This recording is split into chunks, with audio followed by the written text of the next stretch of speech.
তো hello brothers, তো আপনি যদি ভাবেন শুধু আপনি চ্যাট জিপিটি, এআই স্ক্রিপ্ট বা র্যান্ডম কোনো ক্লিপস অ্যাড করে আপনি একটা ইউটিউব ভিডিও বানিয়ে ফেলবেন, তো এখন কিন্তু এইসব ভিডিও আর মনিটাইজ হয় না। কিন্তু আপনি যদি সেগুলোতে কমেন্ট্রি করেন, নিজের কমেন্ট্রি, কোনো এআই কমেন্ট্রি না, আপনি নিজে এডিটিং করেন, স্টোরি টেলিং করেন, ফেস ক্যাম রাখেন অথবা রিয়াকশন দেন, তাহলে কিন্তু সেগুলো মনিটাইজেশন করা পসিবল।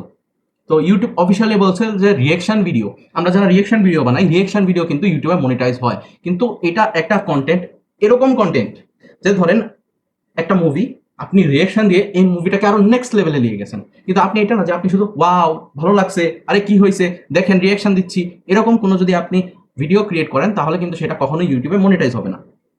তাহলে 3 নাম্বার যে বিষয়টা হচ্ছে যে রিউজ কন্টেন্ট, এটা ইউটিউবে আরো স্ট্রং হয়ে গেছে।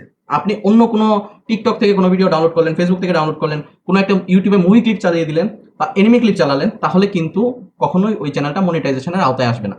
কারণ ইউটিউব ডিরেক্ট বলেছে অন্য কোনো প্ল্যাটফর্ম বা অন্য কোনো জায়গা থেকে, কোনো ওয়েবসাইট থেকে কোনো ভিডিও ডাউনলোড করে, যদিও সেটা স্টক ফুটেজ, এখন অনেক ক্ষেত্রে স্টক ফুটেজেও কিন্তু কপিরাইট স্ট্রাইক চলে আসে। তো এই জন্য আপনারা ওইগুলা থেকে দূরে থাকবেন। আর যদি আপনারা এইসব নিয়ে কাজই করেন, ফেসবুক থেকে বা টিকটক থেকে আপনারা ভিডিও নেন, তাহলে সেগুলোতে অনেক ভালো এডিটিং করতে, মিলি সেকেন্ডের ক্লিপ নিতে হবে।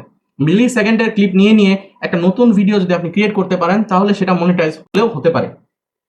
কিন্তু সেফ থাকার জন্য আমি যেটা বললাম, এক্সাম্পল দিতে হবে, এক্সপ্লেনেশন করতে হবে, হেভি এডিটিং করতে হবে, মিমসগুলো অ্যাড করতে হবে, সাউন্ড কোয়ালিটিটা ভালো রাখতে হবে, অন্যান্য যে সাউন্ডগুলো আছে সেগুলোও কিন্তু অ্যাড করতে হবে।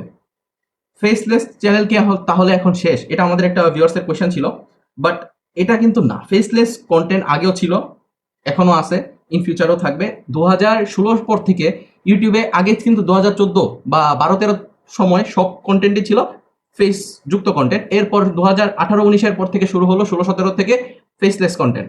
এখন কিন্তু অনেকগুলা কন্টেন্টই ফেসলেস কন্টেন্ট এখনো চলছে, আর এটা ইন ফিউচারও সেফ থাকবে। শুধু আপনার অরিজিনালিটিটা মেনটেন রাখতে হবে। আপনি শুধু এটা এনশিওর করবেন যে আপনার ভিডিও এআই দিয়ে তৈরি করা হচ্ছে না, আপনার যে ভয়েস ওইটা এআই দিয়ে তৈরি করা হচ্ছে না, তাহলেই কিন্তু আপনার চ্যানেলটা কোনো প্রকার ঝামেলা মুক্ত থাকবে। ইউটিউবের একটা নিউ প্রবলেম হচ্ছে ইনঅথেন্টিক কন্টেন্ট। আপনি যদি কি কাজ করেন তাহলে ইনঅথেন্টিক কন্টেন্ট হবে, সেম স্টাইল রিপিটেটিভ কন্টেন্ট। আপনি যদি একটা কন্টেন্ট ক্রিয়েট করেন, সেটাকে বারবার ক্রিয়েট করতে থাকেন। ধরেন আমি আজকে একটা ভিডিও বানালাম, কিভাবে আপনি মুভি ডাউনলোড করবেন, কালকেও এটা বানালাম কিভাবে আপনি মুভি ডাউনলোড করবেন, পরশু এটা বানালাম কিভাবে আপনি মুভি ডাউনলোড করবেন। এরকম অনেক ক্রিয়েটর রয়েছে যারা একটা টপিকের উপর মানে মাস্টারি করে ফেলছে।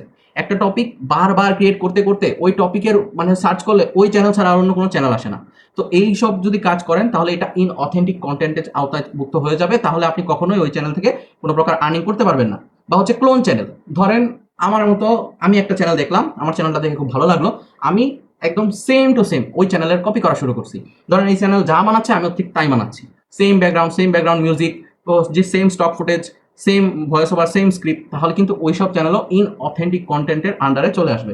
এছাড়া টেমপ্লেট সিন, ধরেন আপনার যে একটা কন্টেন্টের মধ্যে সেম টাইমে একটা ইন্ট্রো চলে, সেম টাইমে একটা টেক্সট আছে, মানে ধরেন আমি আপনার আগের ভিডিওটা দেখলাম ওইটাও এরকম, এখনের ভিডিওটা দেখলাম ওইটাও একই রকম, তাহলে ওইটাও কিন্তু আপনারই ক্রিয়েট করা ভিডিও, কিন্তু ইন অথেন্টিক কন্টেন্টের জন্য ওইটাও কিন্তু কখনো মনিটাইজ হবে না। আর একটা হচ্ছে অটোমেটেড আপলোডস। ধরেন আপনি একটা ওয়েবসাইটে গেলেন, এখন এরকম অনেক ওয়েবসাইট পাওয়া যায়, ওয়েবসাইটে গেলে ওখানে প্রম্পট দিলে একটা ভিডিও ক্রিয়েট করে দিয়ে দেয়। এটা কিন্তু অটোমেট ক্রিয়েট করা একটা ওয়েবসাইটের ভিডিও।